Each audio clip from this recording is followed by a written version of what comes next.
Hello everyone, and a very warm welcome to another episode of Microsoft Flight Sim 2024. So today we are back looking at this JavaSim overhead panel that we've recently purchased.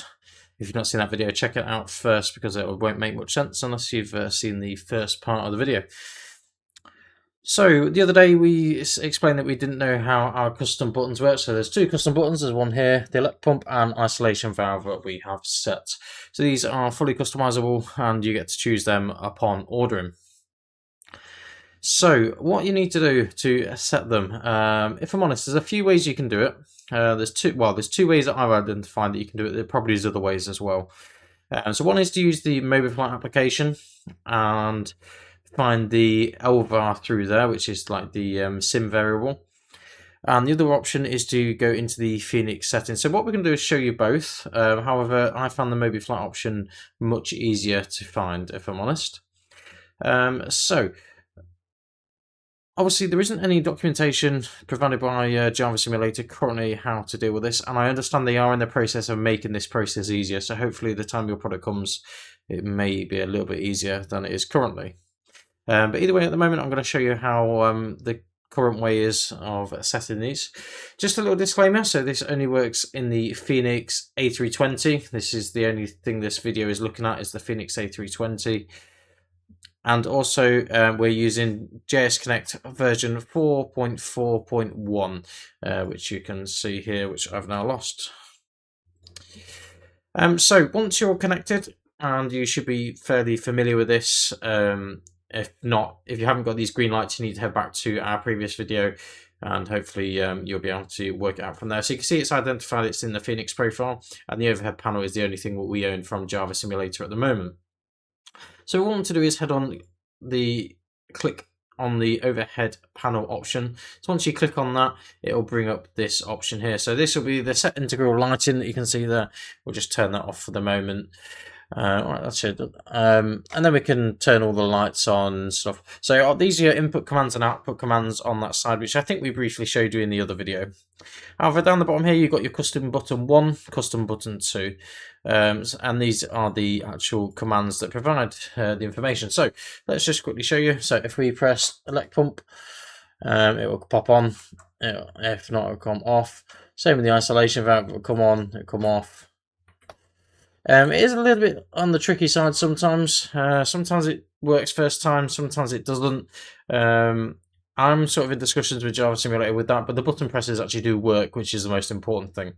One thing I will tell you though is if you look on here, if you put it in test mode, obviously you've got the fault indicator at the top. We don't currently have that on the panel on the sim. And the reason behind that, I think, is mainly a configuration error with my side in getting the right custom LVAR. However, I'm just in the process of speaking with them at the moment, and once I've found out a bit more of a conclusive thought, what we'll do is I'll either update this video or we'll completely bring a new one out. It depends on how they decide to change it. But today we're going to look at how we actually set these custom buttons. It's up to you if you want to set the LED. I'd obviously recommend setting on the bottom LED so you know if it's on or not. But it's entirely up to you how you want to play it. So I'll show you the first method of finding the LVAR, and what you want to do is you want to open your File Explorer and go into this PC. Then head over wherever your flight sim is installed. So most people's will be on the local C disk. Mine isn't. Mine's on a completely different hard drive on Simulator E. And what you're trying to identify is your community folder. Most people will probably know where that is if you go into this sort of extent of buying panels. So into your community folder, mine's community again. I don't use the community 24 folder at the moment.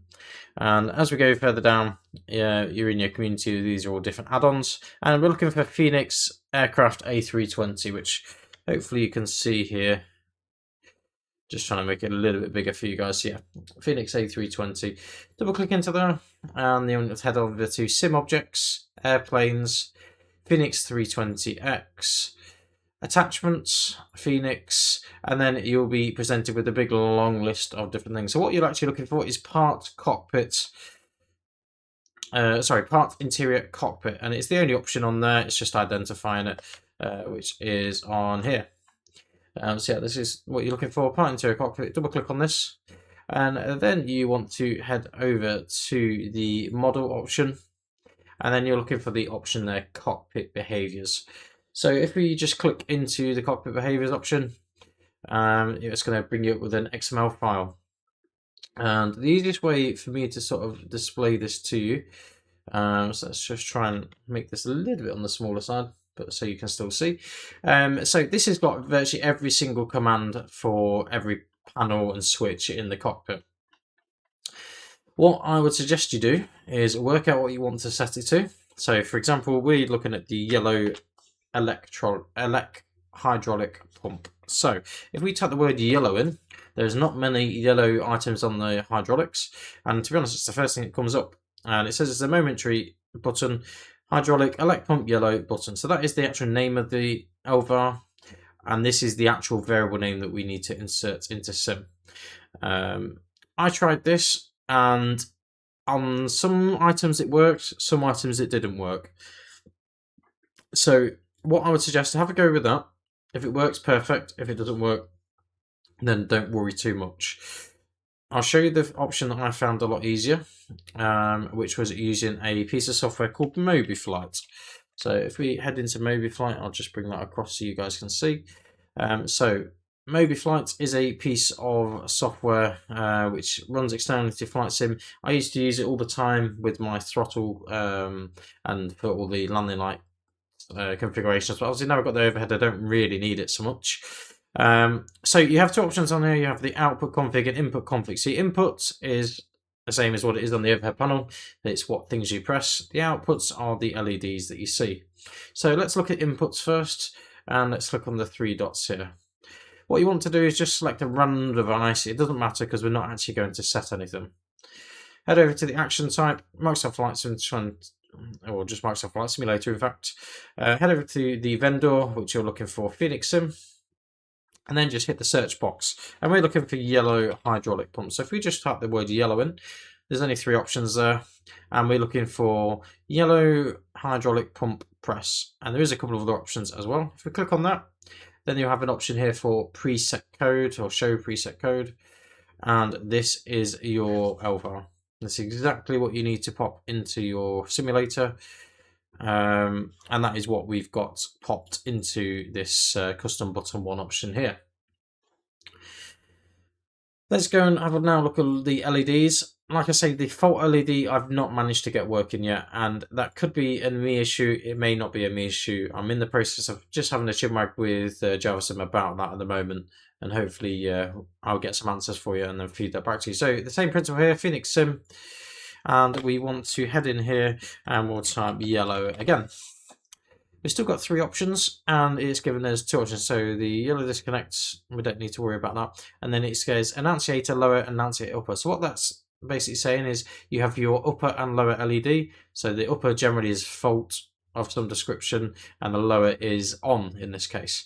So if we go to the lower on, do the same again, set preset code, or show preset code, apologies. Copy that and just pop that straight into the sim on there. You may notice that some of these things have brackets in, some doesn't. I had to fiddle a little bit with sometimes with the brackets. Sometimes they worked, sometimes they didn't work. It just really varied, to be honest. But that's where we're at with that. And then the same principle for the upper, and you just copy and paste that over into the upper option. And that's how you set the first custom button. And obviously the other one that we utilized was the aft isolation valve. So if I type the word aft in, this is looking at LEDs again. You have the upper and lower isolation valve, which you basically just copy them across into sim, and I found that is so far the easiest way of getting it to work. I'm not going to say it's going to work in 100% of the cases. Like I say, sometimes remove these brackets either side, just so we've got the L, copy that across, see if that works. Just have a little play around with it. It may take a little bit of time, it may not. I'm hoping there will be an easier option to doing this soon, but it does work. At the end of the day, that's the most important thing, that it does work. But like I say, with the fault side of it, I'm not so sure. It could be something that I've done incorrectly, so I'm not going to say it's not working because of JavaSimulator's work it's not the case at all. It could also be a Fenix issue as well, but that's currently being investigated at the moment, and we'll feed that back to you once we get that all up and running. But to get you in the interim and get you basically all these options all done and dusted, occasionally they go out of sync, the buttons, which it's a bit of it's the same as pretty much any panel really you get. So occasionally they do go out of sync, but it doesn't happen very often. As long as things are switched off upon landing, they work brilliantly. But overall, the panel really good. One thing you may notice is the ground control option. If I press that on this side, it doesn't do anything at the moment, but if we select that in sim, it will work. There you go, and it will show up on my panel as well. So guys, hopefully that helps and makes a little bit of sense. But like I say, they're the two options you have to find in Elvars. You may want to try one and try the other if you're struggling. Obviously, drop us a comment if you are really struggling, and I'll try and help you out if I can. Obviously, I can't in every single scenario. I'm not going to have the time to find every single option, but a lot of people have gone for very similar things. So in which case we should be able to help you out with that. Hopefully this will all work seamlessly with the Neo when it eventually comes out. I know a lot of you have gone with dual cooling. We didn't, purely because I didn't know it existed. I don't know a great deal about the Neos, in fairness. But yeah, obviously if you've got any questions, feel free to ask and I'll try and help you out as much as possible. But overall, thank you very much for watching this video. Please feel free to give us a like, comment and subscribe as well. That really helps the channel out and helps reach more people as well that are struggling with these sorts of setups. But overall, the Java Sim overhead I'm really happy with. It did take a little while to come, but to be honest, the actual product's really good. And if I'm honest, I'm quite happy with it. So thanks very much for watching, guys, and we will see you again shortly in another video. Bye for now.